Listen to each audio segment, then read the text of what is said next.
radio and film. For those of you who don't know, I work as a broadcast journalist and TV producer.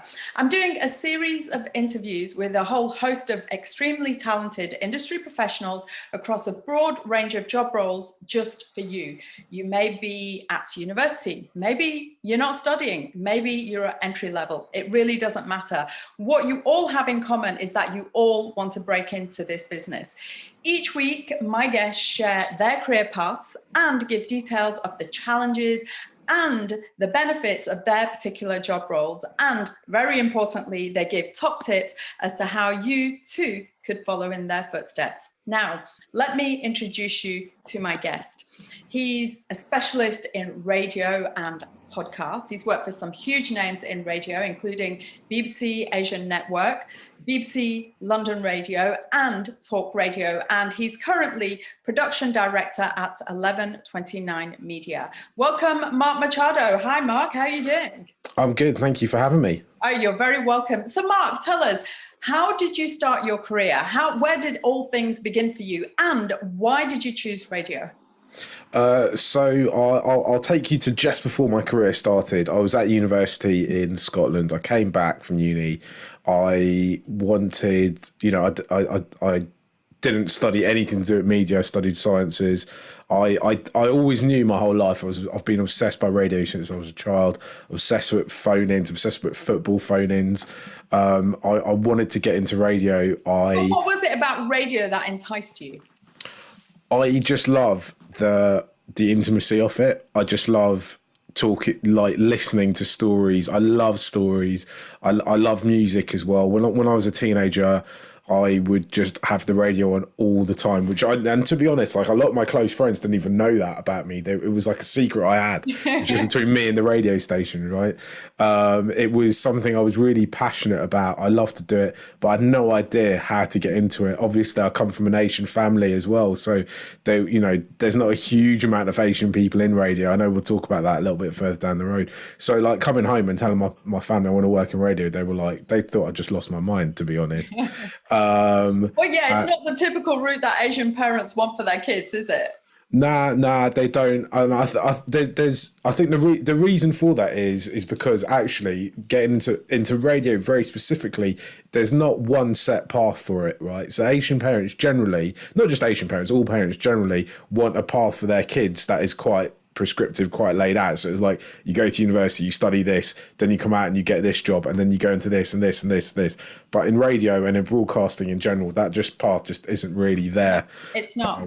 So what was your pathway then? How did you do it? So when I got back, I was like, I obviously had to do other jobs as well. So I had other jobs going on at the time to make some money to keep myself afloat. But I got in touch with the people who ran Hayes FM.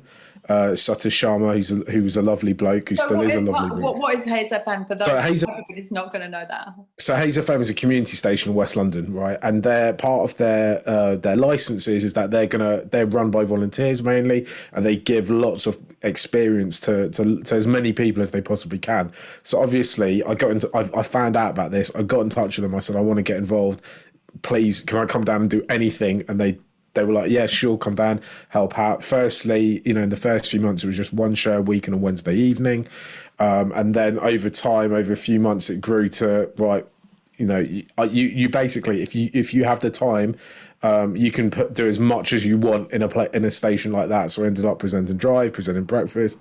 So was it only presenting that you got experience in, or did you have to produce your own shows? So at a place like Hayes FM, which is run with a minimal budget, a community station, you have to produce, present, edit, do everything. You might get a little bit of help from the station manager or other people in the station at the time, but it's a good training ground, those community stations, and there's an ever increasing number of them. You see them pop up all over the place now. They're good stomping ground to learn your trade. It's okay to make mistakes there in terms of that you wouldn't be able to make in a professional environment. What I did there was I was able to talk a lot on air, learn how systems, the software that radio stations run on, operate, learn how to put a show together, learn how to book a guest, learn how to write cues, all the very basic stuff. But that's kind of where I had a crash course in it, because in effect, you kind of get the trust of people who run the station, then they go on, do it yourself. And that's kind of what happens in a place like that. So it's brilliant. So for young people who want to get into radio, so you would encourage them to go to their local community radios and knock on the door and see if they can get in, right? Yeah, absolutely. No one's ever going to, this almost goes without saying, but it's worth saying again, no one's going to come and find you. You can fantasize about presenting whatever show you want or working on whatever show you want, but you need to go knock those doors down. You need to go batter that door down sometimes to get in there. Community stations, their doors are open to people and should be open to anyone to come in. And they're quite, they're always looking for volunteers. There's always stuff to be done at those stations, because most of them run, for about 12 hours a day. So they're always looking for people. If you want to get into it, my first piece of advice would be enthusiastic, be up for it, and put loads of effort into it. I'd be up at stupid o'clock in the morning, getting myself to Hayes to do the breakfast show. Then quite often, once I'd got into Hayes and was set there, then I looked for other stuff to do as well. So I was at other community stations. There was Asian Star in Slough. I think there was a station Hammersmith at one point I was doing some stuff with as well. And any project I could find that involved anything that was even vaguely to do with radio or audio, I'd try and get somehow involved in. Yeah, what's great about what you're saying is that you really threw yourself into everything, and you created the opportunities for learning for yourself, because you put yourself in new situations, uncomfortable situations. And that's the best way to learn. It's on the job, isn't it?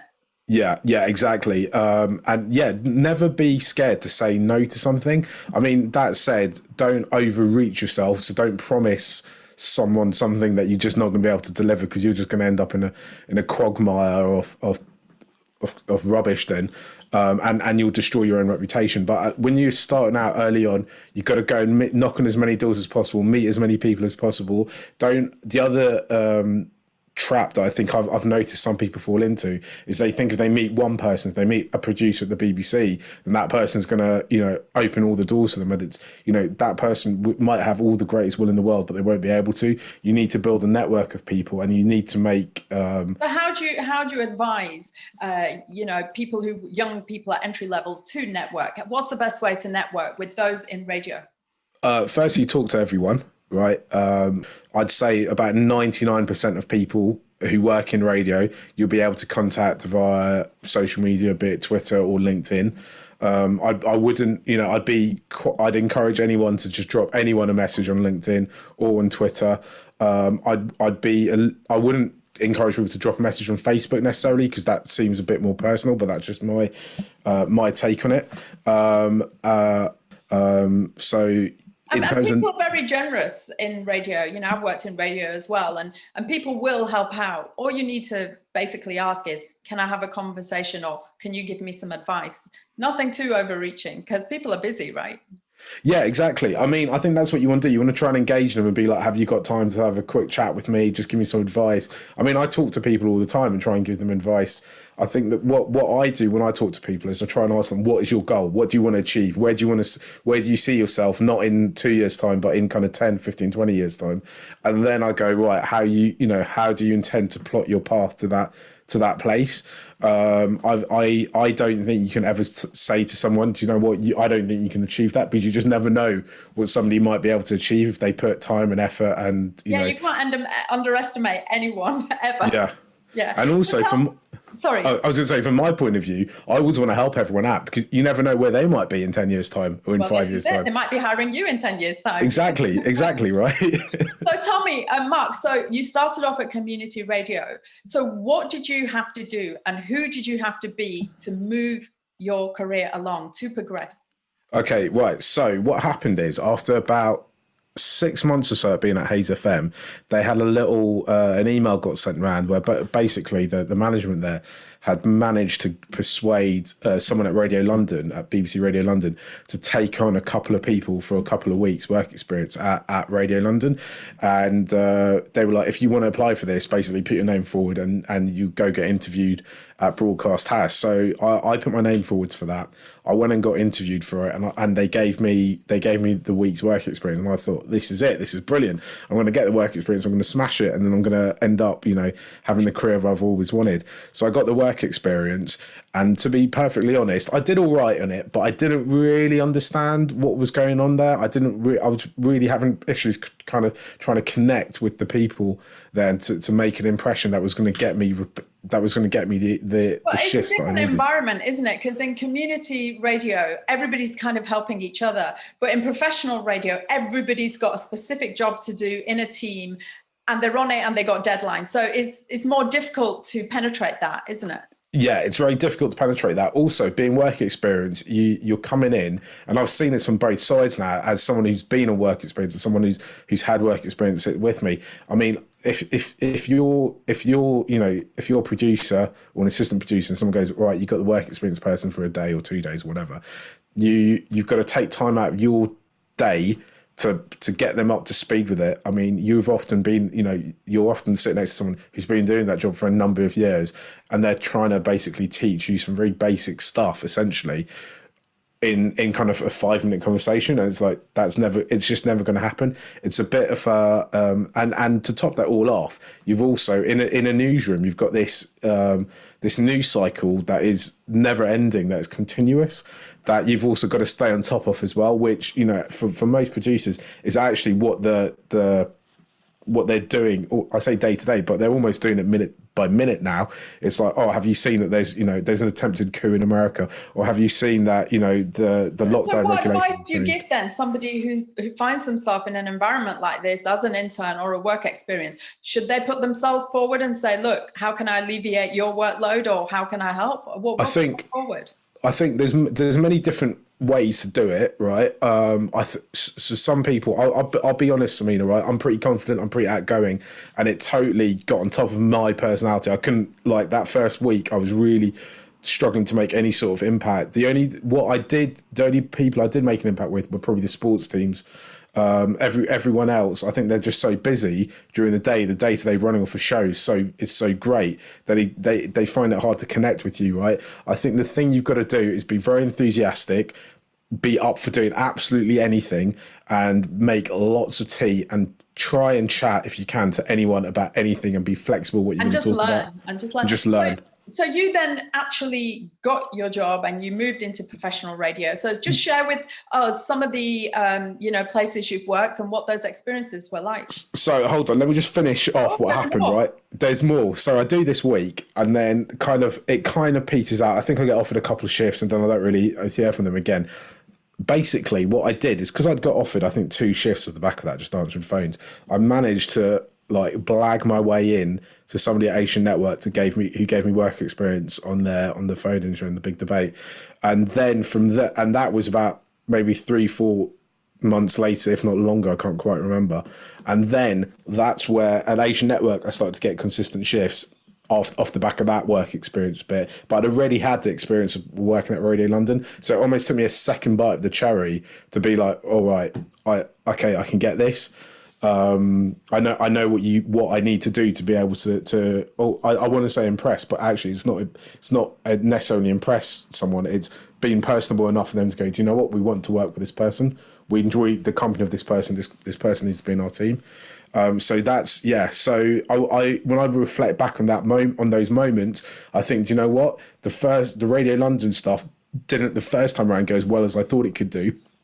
I needed a second bite of the cherry at Asian Network to get in there, and that's when I got in there. And then when I got in there and got kind of a little bit established, not even that established, that's when I started. Then when I went back to Radio London, I was able to kind of, get in there and step up a bit and show them. Step up a bit. Yeah, fantastic. Yeah. So there's I'm getting a general sort of idea of being persistent, not being afraid, and just really going for it, because having that ambition to go for anything and everything within the area you want. Yeah, the other thing, like, I was doing subconsciously, and I didn't realise it at the time, that I don't know, look, this isn't a tactic that might work for everyone, but at the time I was watching a lot of my friends, so I'm in my early 20s, right, and a lot of my friends, my schoolmates and stuff, are getting jobs in the city, that they're starting to earn money for the first time in their lives. They've got a reasonable amount of cash to spend on things. And I'm like, do you know what? All the money I'm earning is just going into basically get me to various different things that I want to do. Most of what I do during the week isn't paying me anything. So but what I did is I just started telling people I work in radio, I work in radio, I work in radio, I work in radio. I almost was just so determined and dogged that I was like, this is what I'm going to say to people that I do. And then I'm going to I don't want to say I didn't manifest it. I just said, that's what I do. And I'm going to be embarrassed if I don't achieve it. Well, the thing is, if you put the word out, then people are listening, and somebody is then going to go, oh, that guy, Mark Machado. Yeah, I need somebody now. Let's call him. It's about getting the word out there that this is what you do. So, Mark, I'm a little bit mindful of the time. So let's fast forward and talk about what you're doing now. You're working with podcasts. Podcast content creation, audio content creation, essentially. Tell us about that, and because it's a huge business now, isn't it? Yeah, so 1129, me and my partner, there's a few of us, but me and my partner Sam were the kind of, I suppose, the founders of it. We founded it about just coming up to 2 years ago now. And we're both very passionate about audio, right? And I love radio, don't misunderstand me, but I thought I was a little bit, I don't want to say I'm not done with radio at all, but I just need a little break from it. And we were like, do you know what? We think there's something in this podcast stuff. We had podcasts ourselves. We were getting decent sized audiences, but we were struggling to be able to monetize it. So we thought, do you know what we're going to do? We're going to try and see if we can do stuff with it. So we set up 1129. We set that up, as I said, 2 years ago. We work with loads of different brands at the moment. We've worked with Heineken, Barclays. We're just about to launch something with L'Oreal.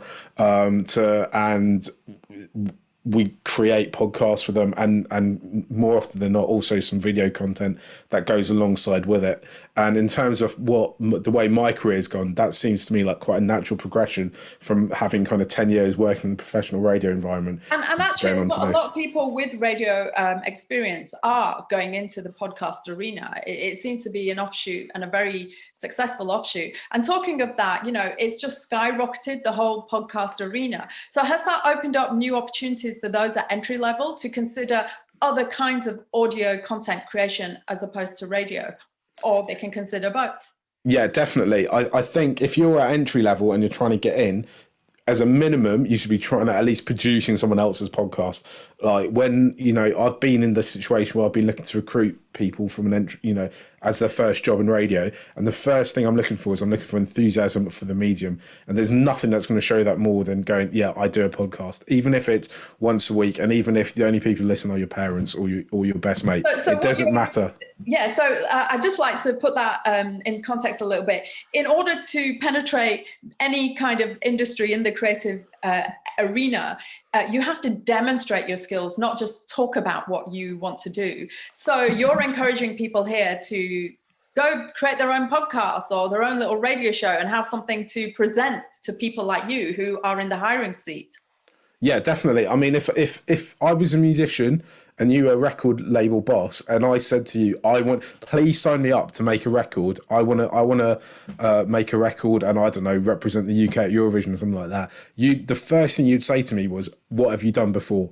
Show me something you've done." And that it's exactly the same, for the audio medium, right? If I'm looking to hire someone, I'm saying, "What have you done before?" Do you know what? I probably won't even listen to it. I just want to know that you've done something. And that doesn't mean you should lie about it, but go out and learn that skill, learn to edit, and the thing about podcasting, the beauty of it is that all of us now, anyone who's got a smartphone has all the equipment that they need, as on the basis that you've got internet access as well, to be able to record and edit and upload something online as a podcast. So it's the barriers to entry for it are even lower than getting to a community radio station. You don't even have to knock on a door. You can just go make it in your bedroom. Well, this is it. And this is the beauty of it. For those who are studying or maybe at pre-entry level or entry level, they've got the whole tech in their hands already to create whatever they want. So Mark, comparing the two, a lot of people are going to be wondering, those who don't know, the production process behind radio and behind podcast. Can you very briefly give a comparison so people can understand the difference? So I generally came from a live radio space background, normally news as well, normally news and speech. When you're doing live news radio, you know you've got a show that goes out, say 4 till 7 p.m. You know you've got all day to figure out what you're going to do and get the guests. With podcasting, it's slightly slower, obviously. Even if you're doing one show a week, you've got time to plan, sorry, one show a day, you've got time to plan for it and line things up. So in radio, it's a lot more quicker. You've got to be a lot more swifter. It's a lot more cutthroat. Where podcasting, and possibly this is why I love podcasting so much at the moment, is it gives you time to really develop your ideas. So if you want to go out and do a big project on, say, for example, Adidas, right? Just because I'm wearing an Adidas t-shirt, you've got time to go research it, find all the people you want to speak to, get the historians and all that. Where in radio, if there's a story about the history of Adidas, I don't know how that would come up in the news cycle, then you've just got, you might actually just go, someone you might say, you've got half an hour, find me someone to speak about Adidas. There you go. That's it. No, thank you for that. And obviously radio is live. There are pre-packaged or pre-recorded little pieces you put into radio shows, but audio is podcasts rather are pre-recorded. And like you said, there's more time to sort of consider how you want to produce it, how you want to edit it. You have a bit more time to really get creative. And so, that's open for young people and those who are entry level to really just be as creative as possible and as imaginative as possible. So Mark, to wrap up, tell us, for those, not just those who are want to get into TV, radio or film, these days, currently with the backdrop of a pandemic, it's really difficult even for those who have got tremendous amount of experience. So what can you offer those at entry level who want to get into any of these disciplines? As I kind of alluded to a lot, it's just like do something, make something creative. Like create a podcast, get in touch with somebody who's running even an internet radio station, do something like that, or even just record something and stick it on SoundCloud. Interact with people as much as you can, people in the industry who are do something with it. Just message them, see if they can have a Zoom coffee with you and just talk about ideas and what you can do. But what you want to create a body of work that at some point down the line, when it might not be tomorrow, it might not be next week, but you can take someone and go, look, I want to work in your industry and this is all the stuff I've done and this is why I think I'd be great working for you guys. That's great advice, Mark. Mark, thank you so much for sharing your career with us and all the ups and downs and how you got to where you are, very successful. And thanks, for all the great advice you've given. Thank you so much. Thanks for having me. My guests give great advice each week and share their careers and everything. So I hope they've been a source of inspiration, and I hope Mark has been for a source of inspiration for all of you who want to get into either radio or the podcast arenas.